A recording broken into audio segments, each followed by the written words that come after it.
Okay, my nerds. We're filming in the attic today because I'm in the middle of decluttering, and also studying for stuff that's totally unrelated to wine. So just things have been crazy, and my little cutie boy. There we go. Hi. Do you want to say hi? Yeah, that's you. Okay, anyway. I didn't want to leave him because he's just being like so precious. You're so precious. And I felt kind of silly like going all the way downstairs to film this video when I could just film it up here with my baby. So we are continuing on our non-alcoholic journey, super exciting. Except for the part where I said I was going to try to take that last, what are you doing, baby? Take that last GSM and like mix it with some bitters and see if that maybe helped it. I was even considering, what's the brand? Three Spirits or something. I have some non-alcoholic options I got from them. And I was like, ooh, I could try mixing this and see, if this flavor compound mixes well with this flavor aspect.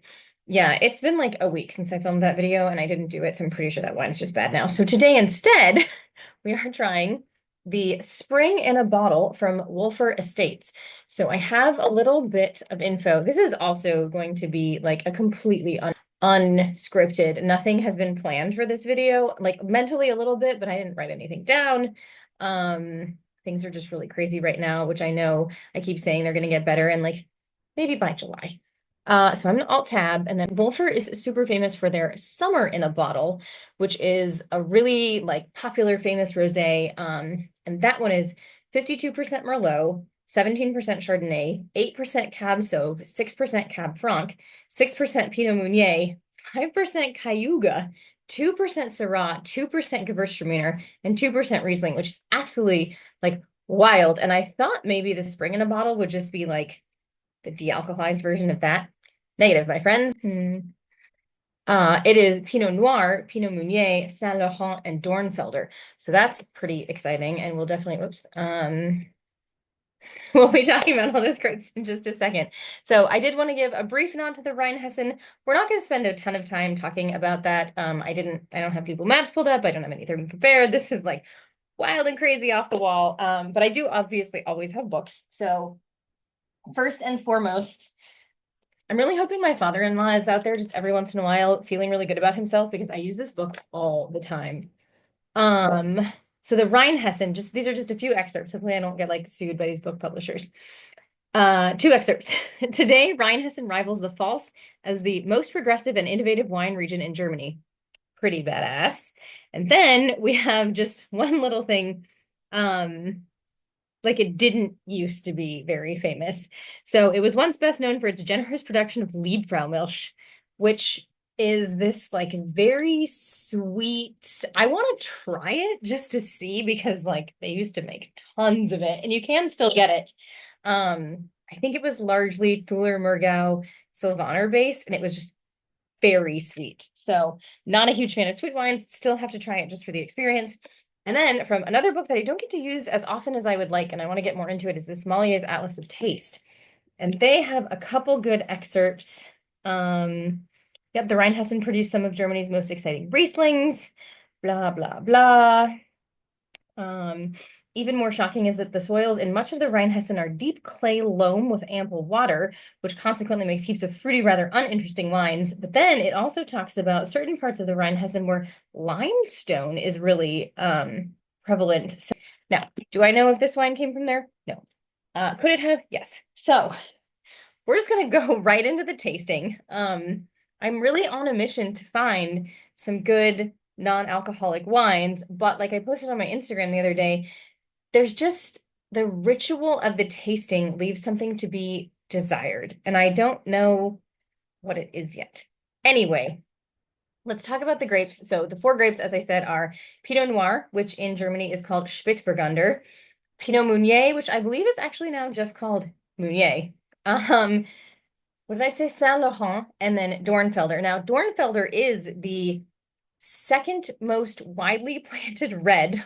I don't know why I had to get those words in order in all of Germany, and it is the most widely planted red in the Rheinhessen. So that's kind of cool. Now, for people who have been following all of this educational journey, I'll do like a little quick pause so that you can pause the video and see if you guessed some of the flavor profiles I'm looking for. So out of Pinot Noir, the Spätburgunder, I am looking for, I don't know why I made that face, cherry, raspberry, maybe some vanilla. I don't know in a rosé if I'll get as many of those secondary and tertiary flavors. So I don't know if we'll get the clove, the mushroom, the forest floor, any floral, maybe more of the floral. I'll be looking a little maybe less for those.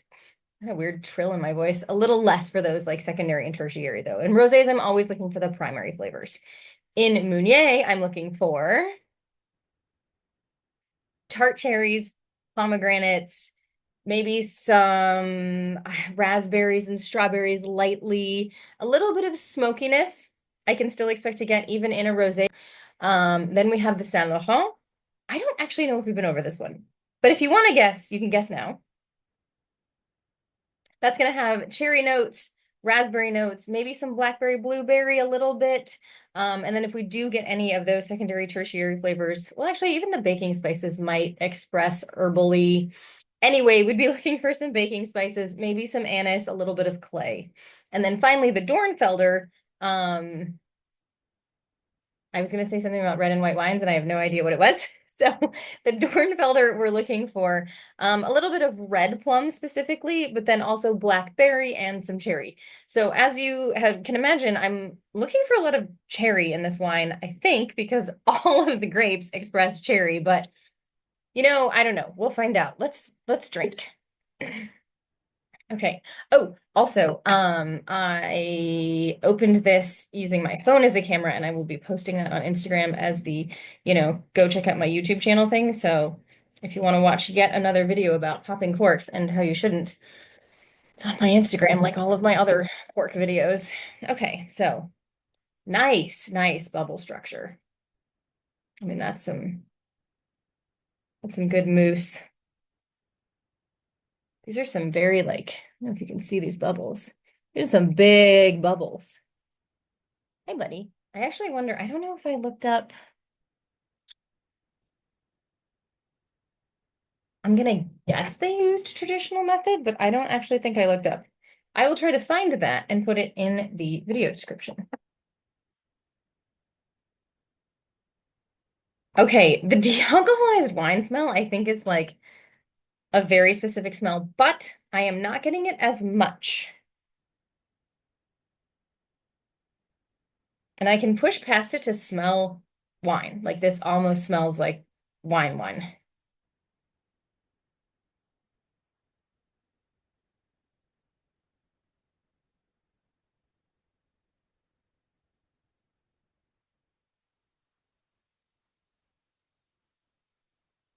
One of these days, I'm gonna figure out what that dealcoholized wine taste is.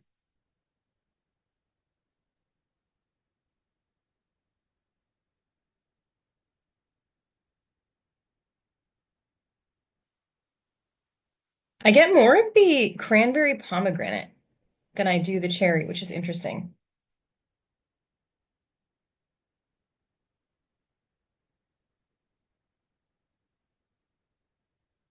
Maybe a little bit of vanilla. I feel like I'm gonna give it the mushroomy thing that I've given the other two non-alcoholic wines. It's just so weird to me. I also really need to stop cutting my own bangs, but that's an aside.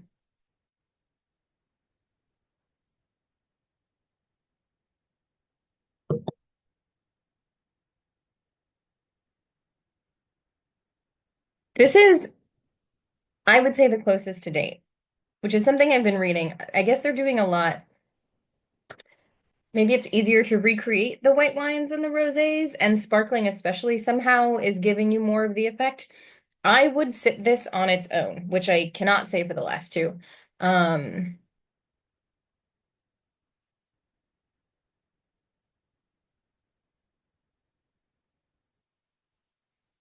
I think the tartness is helping a lot. So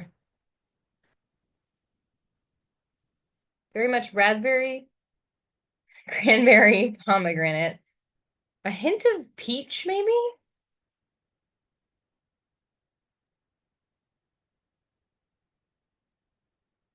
I could get a note of peach. An earthiness that I think I just get out of all non-alcoholized wines. So It does give it some dimension and is a little less jarring than on the reds.